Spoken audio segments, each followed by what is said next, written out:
नमस्कार मॅडम. नमस्कार. आपलं नाव काय? शोभा खेलबाडे. आपण कुठले रहिवासी आहात? केलसिला राहणार केलसिला, तालुका शेनगाव, जिल्हा हिंगोली.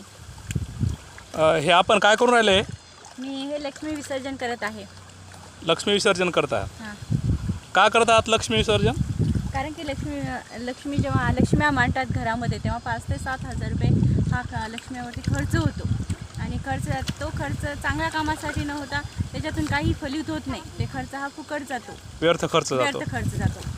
आणि म्हणून तुम्ही याचं हे मी विसर्जन करत आहे. विसर्जन करता आहात. बरं बरं बरं. आणि मग ह्या लक्ष्म्या तुम्ही परत मांडणार नाहीत का? नाही, मांडणार नाही. बरं बरं बरं बरं. तर मग आपण हे जे काय लक्ष्म्या विसर्जन करून राहिला, आपलं नाव काय मॅडम?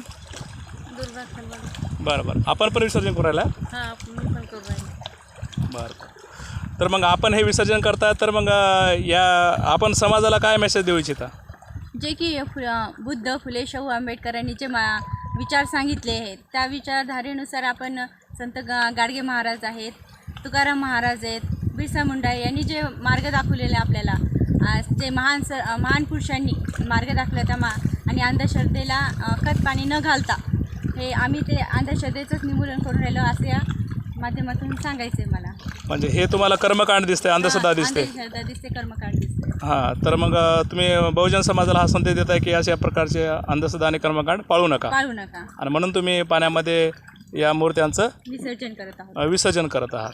बरं बरं बरं. आणि इतर समाजांनी मग हे करायला पाहिजे की नाही करायला पाहिजे? नाही, करायला नाही पाहिजेत. कारण की हे जे करणं आहे ते हे योग्य नाही.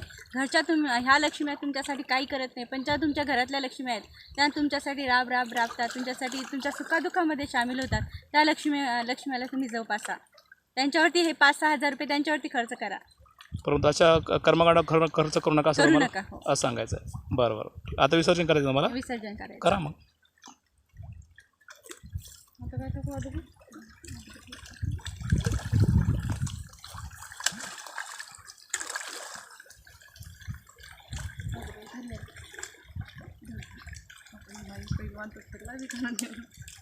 काकू तशीच का होत नाही.